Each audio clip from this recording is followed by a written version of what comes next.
గానుగతో పట్టించుకొని వండుకోవాలంటే వండుకోగలుగుతామా?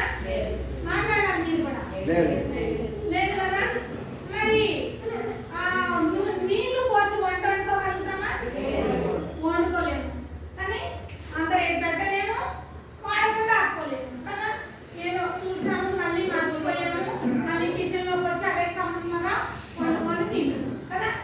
అలానే ఇట్లా వంట నూనె గురించి మేడం చెప్తున్నప్పుడు మనది రైస్ బ్రాండ్ ఆయిల్ ఉంది, ఇది బియ్యం మీద తౌడుతో తయారు చేస్తారు, ఇది వాడుకుంటే గ్యాస్ ప్రాబ్లం కంట్రోల్. అక్కడ నాకు ఇంట్రెస్ట్ పెరిగింది. మేడం చెప్తుంటే ఇదేదో వినాలి, నాకు అదే కావాలి. ఎందుకంటే నాకు టైలరింగ్ సీట్ అనమాట. మార్నింగ్ 9కి వస్తే నా దగ్గర వర్కర్లు 6కి వెళ్ళిపోతారు, నేను ఇంటికి వెళ్ళే వరకు 9 అవుతారు. ఎందుకంటే చూసుకోవాలి కదా అక్కడ అన్నీ.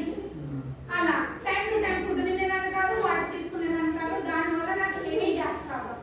నైట్ టాబ్లెట్ వేసుకుంటేనే పడుకునే పరిస్థితి నాకు. అలాంటి పరిస్థితుల్లో ఇంకా నేను ఆయిల్ గురించి చెప్తుంటే కొంచెం ఇంట్రెస్ట్ అయ్యి విన్నాను. మేడం ఏమన్నా అమౌంట్ పెట్టాలా అని అడిగాను. అంటే ఐడి కోసం అమౌంట్ పెట్టాలంటే ఏం లేదు మేడం, 0 రూపాయి కూడా పెట్టద్దు అని చెప్పినప్పుడు ఏం కావాలి మీకు అని అంటే ఆధార్ కార్డు ఒక్కటి ఇస్తే చాలండి. నా అదృష్టం ఏంటంటే ధనుష్ మేడం చేతుల మీదుగా నా ఐడి అయింది.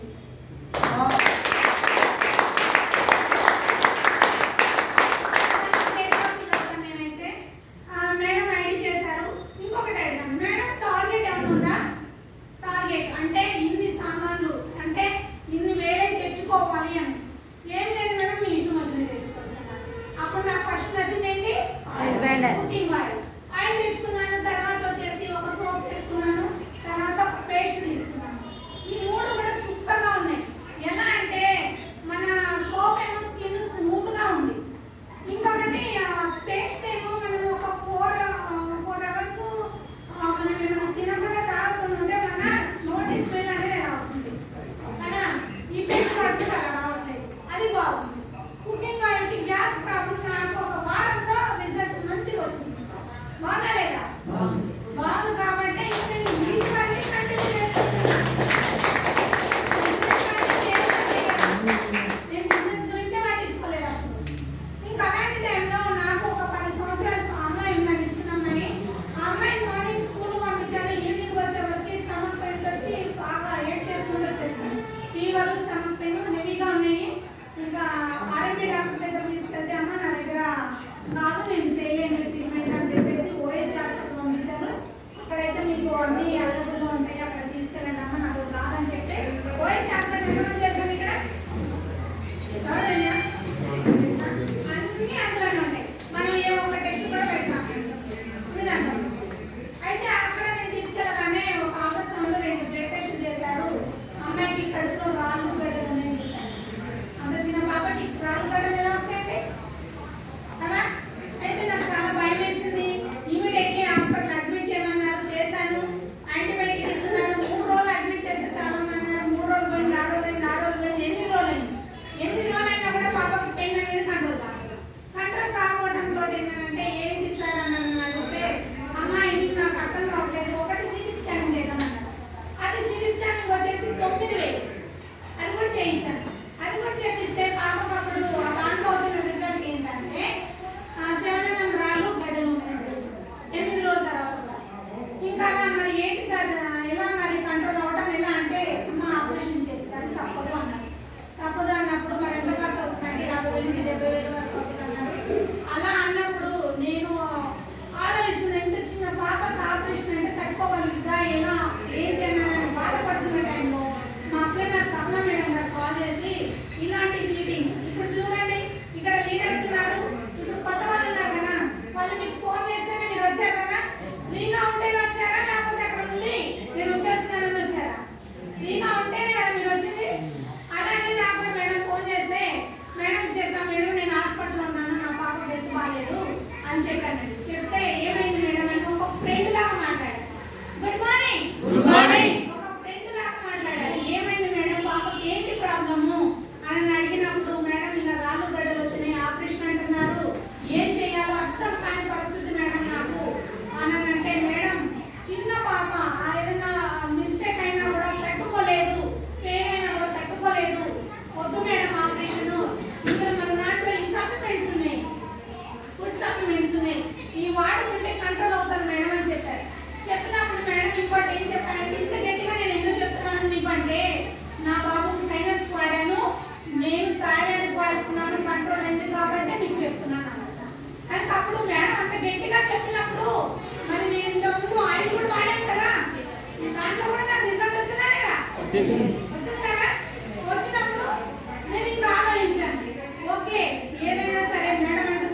గంటల